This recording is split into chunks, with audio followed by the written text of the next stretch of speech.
Have you ever thought of doing something that would change the world? Something that would just reverberate through the ages? A task, an accomplishment that would be akin to ending world hunger or helping Elon Musk get the Cybertruck out on time? Well, today I'm gonna do something at that level, something that is world changing, something that is gonna change the way that I and everyone else looks at home theater and audio. What am I gonna do?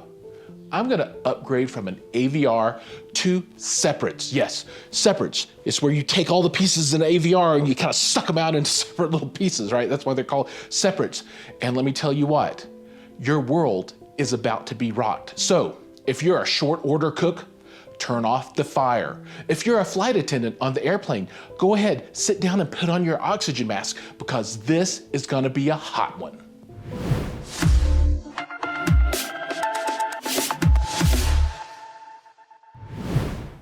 Welcome back, everybody. So today is a pretty big one. There's a lot to unpack. So settle in, because for the next 8 or 10 minutes, we're gonna be talking about how and why to migrate from an AVR to separates. And as I alluded to in the intro, separates are really when you take components from an AVR and you break them into their own chassis. And you do that for a number of reasons.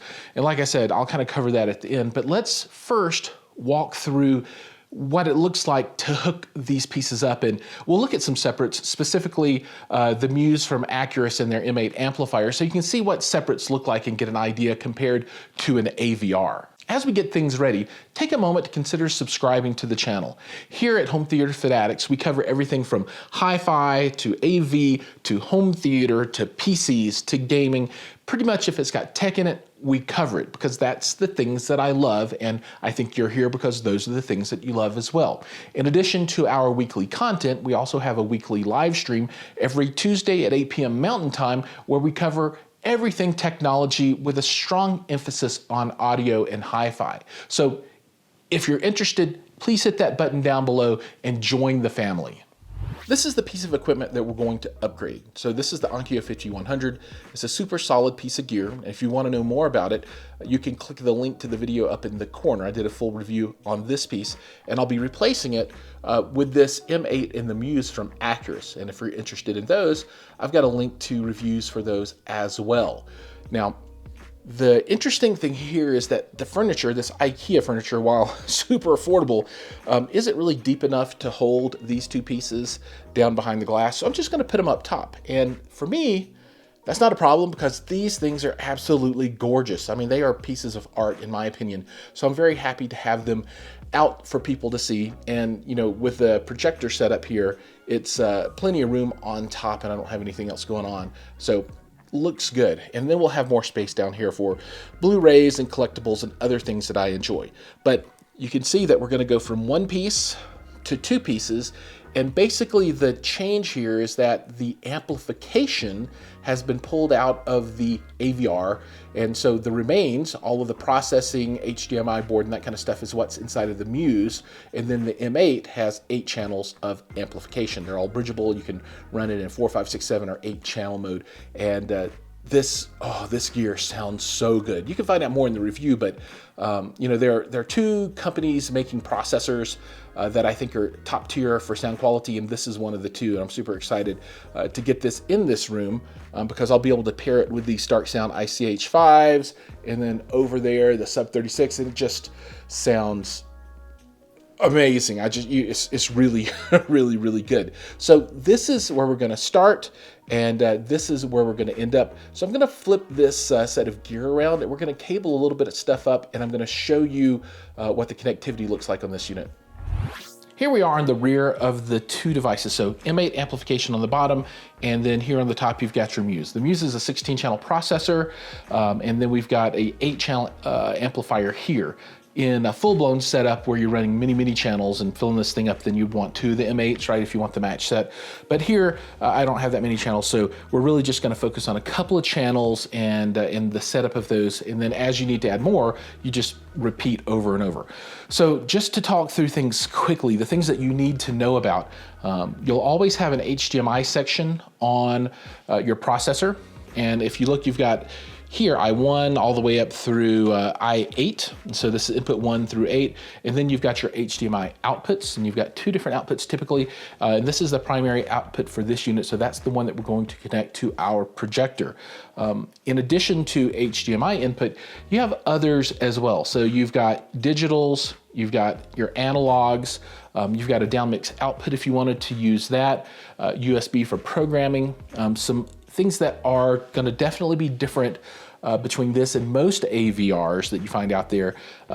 XLR outputs, right? So on most AVRs, either you don't have any type of low-level output at all, or they're RCA. Well, this is XLR, and you know, some people will argue around the validity of using XLR as opposed to RCA. Is there a value or not? I think there is value. There's value particularly in longer runs. Now, our runs will be super short, so maybe it wouldn't make a difference, but I do like the way the connectors work.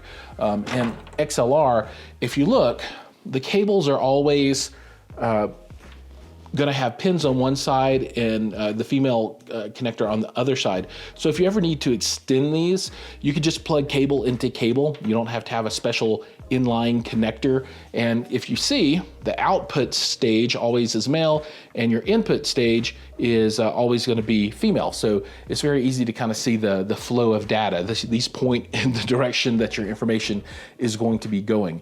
Now, when you get down to the amplifier, you've got your XLR inputs, and then this uses Phoenix style connectors, and I personally don't like the Phoenix style connector. This is definitely a CI or a custom installer type of deal.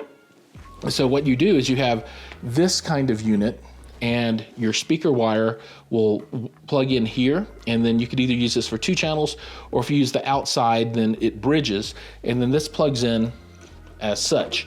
Now, I didn't like that, so I bought these little pigtails so that I can use my regular speaker cable with banana plugs. So that's what I'm gonna do. And I'm going to bridge channels 3 and 4 together, and 7, 8 together to do my left and right. And I'm just gonna give an example for 2 channels in the setup of this particular system today, right?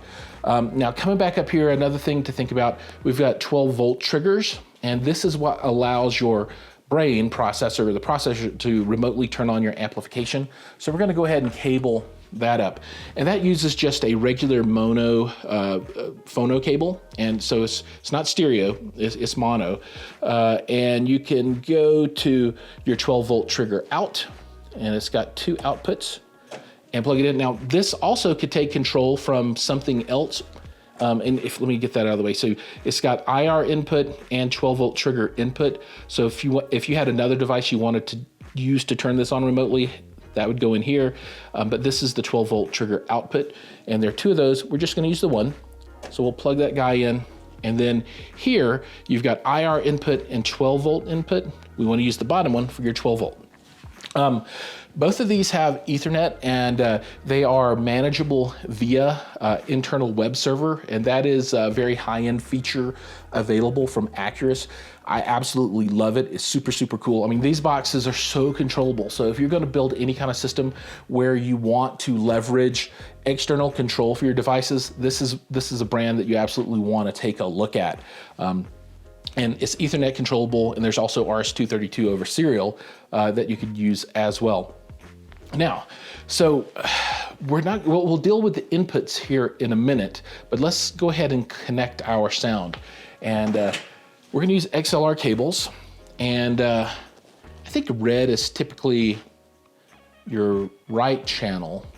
So let's pick our right front output. That plugs in such, and then we're gonna go into channel 3 here. Now, I could use a shorter cable if I had one, and maybe I will try and get a shorter cable because I really don't need the extra length here. If anybody has a recommendation on really good XLRs that come in short cable lengths, let me know, because I'm completely down with that. Now for our left channel, we'll go ahead and use a white XLR cable. And if you notice, it's got this little clicky on top that keeps this from pulling out. And I love the firmness of the cables. And then down here, we'll plug into channel 7. All right, now, and that's really got us set up for our connectivity of audio. So, if you had a center channel and surrounds and rears, those would just cable down. And as you can see, if you have the right length cables, you can make this really, really nice. You can wire this up very tightly so there's not a lot of stuff hanging around. These are a little bit longer than necessary, but for me, it's what I've got laying around. So that's what we're gonna go with now. Since I don't wanna lose my other Phoenix adapters, I'm gonna go ahead and just plug those in, and I keep them back there so that they don't go missing somehow, because stuff around here, as I move things around, often goes to a place where I can never find it again. So I keep it all together. Another important piece of this setup is going to be the subwoofer. So we're going to go ahead and take the sub output, and it will also connect via XLR. I'm lucky enough to have a Stark Sound Sub 36, which is an awesome double 12 with a passive radiator. It's just a beast of a sub, and it has XLR input. So I'm going to go ahead and cable this up, and this end of the cable will run way over to the side to the subwoofer, and I'll plug that up separately. Now, other things that I'm not going to be able to plug up right now, but I'll get to it as I move things around, are going to be the HDMI inputs. And I will have NVIDIA Shield here. I will have Xbox here. I'll have a Nintendo Switch here. The one thing that I don't have yet that I do want to put in this room is a Kaleidoscape player. And when I get one of those for this room, it'll go into input 1 because that'll be the primary way that I view. Then it'll be the streamer, then it'll be gaming down at the end. But this has 8 inputs, so you can kind of knock yourself out with your input connectivity. Another thing that I plan to do is I'm gonna have a dedicated CD transport, and I'm gonna bring that in over SPDIF, so fiber optics, because I wanna use the DACs that are inside of this unit. They just sound amazing. That's one of the reasons you go with Muse, right? So if you're gonna go Acurus Y, it doesn't have as many features as some of the other units out there, but what it does have is the best sound on the market, and then controllability par none. And then it also now has Aspect, which is the room correction technology, which is superb as well. And I'll do a video about that down the line. So anyway, getting back to the setup. So we've got our 3 channels that we're gonna set up initially. We've got our amplification setup, we've got our remote trigger, and now power cables. So, you can argue about cables as much as you'd like to. This is a Shunyata cable, and if I'm gonna spend this much money on processors, I'm not gonna plug a $5 cable in there. I'm gonna plug something in that is gonna be good. Now, let's see. So I've got 2 different gauges here, and I think the appropriate way to do this is to take this heavy gauge and use on the actual amplification, right?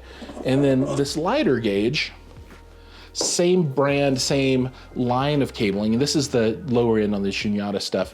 I would love to get my hands on the higher end, but man, I gotta find a new job or something for that because it's pricey, but really good. So here we go. So that will finish up our power cabling, and that's gonna plug into the PS8 from Shunyata that I have down at the bottom. So now what's left to plug in on our setup? So 2 Ethernets, right?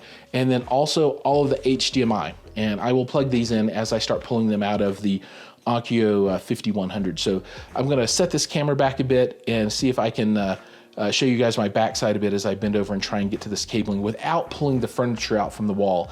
So it's gonna be fun. So let's get after it.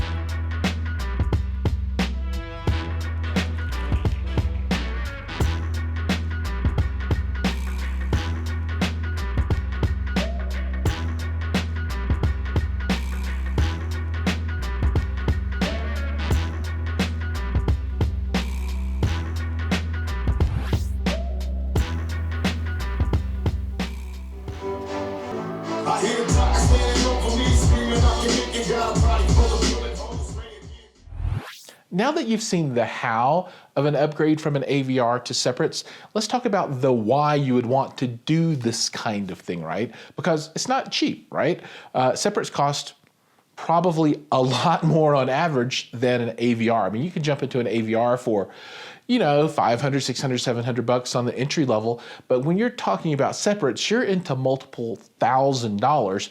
And the question is, what's the value prop there? What do you want to do it for? Well, there are a number of reasons, and we'll start out first with performance. So when I made this upgrade from the Onkyo into the Acurus gear, the sound difference was absolutely marked. It was a huge difference. It sounds a lot better.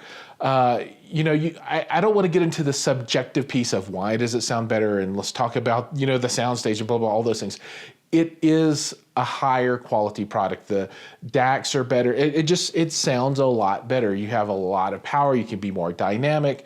So there's that piece. And I would recommend that you go experience this for yourself so that you don't have to take my or someone else's word for it. There is a difference. And if you can find a situation where someone will plug in, you know, a mid to entry level AVR, and then I consider this kind of an entry to mid level set of separates on the processor side, and compare those with the same speakers, you'll be able to hear the difference for yourself. So that's one thing. If you want to start moving into a higher quality environment, that's the way you do it. The second item really is upgradability, right? And this plays into cost to a certain extent, but in AVR world, you can get firmware updates, but you're pretty much locked in on hardware forever.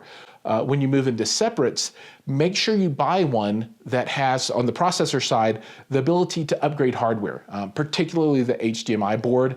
That is where you can buy a piece of hardware, and then as things change from a hardware point of view, upgrade over time, and you can really preserve that investment that you've made in this higher end piece of equipment. You know, things like the DACs, that kind of stuff, those aren't really going to change too much, if at all. And if you got a set of DACs that sound really good, well, you're in great shape. But the DSPs, the signal processors, like I said, the HDMI boards, those will change, and you want to be able to upgrade those without replacing the whole thing. You know, I kind of call AVRs being on the AVR treadmill, because you buy one and you set it on the treadmill, and pretty soon it's going to fall off and you need to buy another one, and it's going to fall off and you need to buy another one.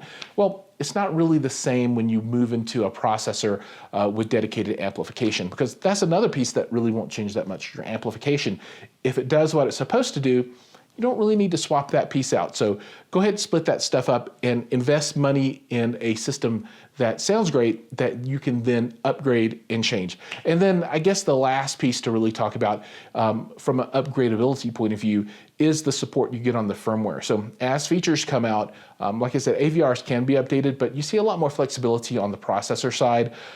So again, another point of value to make those dollars, those lot more dollars, actually go a little bit farther. So there you go, everybody. That's kind of the process of moving from an AVR into separates, and why you would want to consider moving into separates in the first place. And really, you know, as you think about the whole dollar picture of your theater, this is going to be on the higher end of things. And if you move up into some of the really big name brands, you know, that stuff is going to be in the many tens of thousands of dollars. So we're not talking about trivial, but you know, here, this set, this is really reasonable. You know, for less than 10 grand, I think you can get in here. Check it out. It's really great. It's a huge upgrade from any AVR that you're going to find out there. Super flexible, sounds really good, and will take you to that next level. If you've enjoyed this content, please like and subscribe, smash all the buttons, do all that stuff. Remember, I make this content for you, and so if you can subscribe, please do, because I want to know that you're seeing the content. And if you have ideas about this video or future content, please drop them down in the comments below, or go to my Instagram at Home Theater Fanatics, or the Facebook group Home Theater Fanatics. I think you get the idea. And let me know what you're thinking, because the goal is for me to create this content for you, the viewer, and the more input you give me, the better content I can create for you. All right, thanks again, and I'll see you guys in the next video.